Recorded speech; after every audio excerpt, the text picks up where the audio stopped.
What a shot. Extravagance at the end. India बढ़ेगा England से 1 जुलाई से धुलाई का मजा अब सिर्फ सोनी स्पोर्ट्स नेटवर्क के टीवी चैनल्स पर। সাবস্ক্রাইব করুন সোনি ৮, ক্লিক করুন বেল আইকন।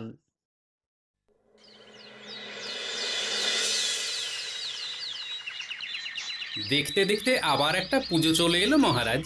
হ্যাঁ, মহাশিবরাত্রি। মহারাজ, গ্রামের শিব মন্দিরটার একটু সংস্কার করা প্রয়োজন। কাল থেকেই বটা ঘটাকে লাগিয়ে দিচ্ছি। মহারাজ, আগে মন্দিরটা ভালো করে দেখে আসতে হবে। ঠিক, একদম ঠিক বলছো মন্ত্রী। তুমি ভীষণ হঠকারী হয়ে যাচ্ছ।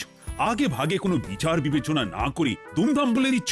না না না না, এটা ঠিক নয়। আচ্ছা, বটা ঘটা ছাড়া কি আর সারা কৃষ্ণনগরে কাজের লোক নেই?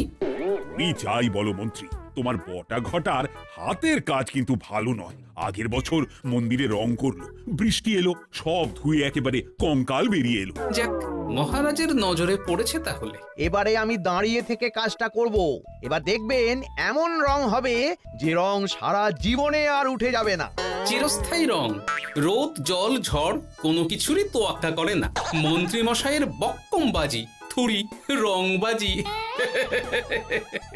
না না না, আর মন্ত্রীর উপর দায়িত্ব দেব না। এবার গোপালের উপর সব দায়িত্ব দেব।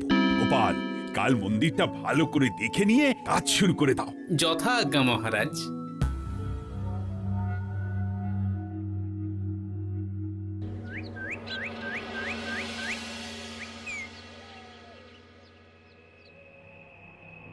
বটা ঘটা একদম কাজ করেনি। কিভাবে অর্থের অপচয় হয়েছে একবার দেখুন সেনাপতি মশাই। সে তো চোখে দেখতেই পাচ্ছি।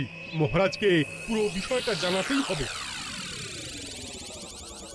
এত মন দিয়ে কি দেখছো বিজ্ঞানী? কি হয়েছে বিজ্ঞানী? আমি একটা ভয়ঙ্কর প্রাকৃতিক দুর্যোগের আশঙ্কা করছি এবং খুব তাড়াতাড়ি, সম্ভবত ৩-৪ দিনের মধ্যে। আকাশের ঈশান কোণে মেঘ জমেছে, আবহাওয়াটা বেশ গুমোট। হ্যাঁ, ওমা, সেই সময় তো মহাশিবরাত্রি যাপন চলবে।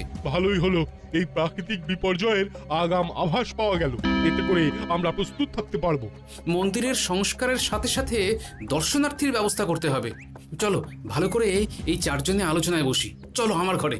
সেই ভালো, সুস্থ মতো আলোচনা করি চলো।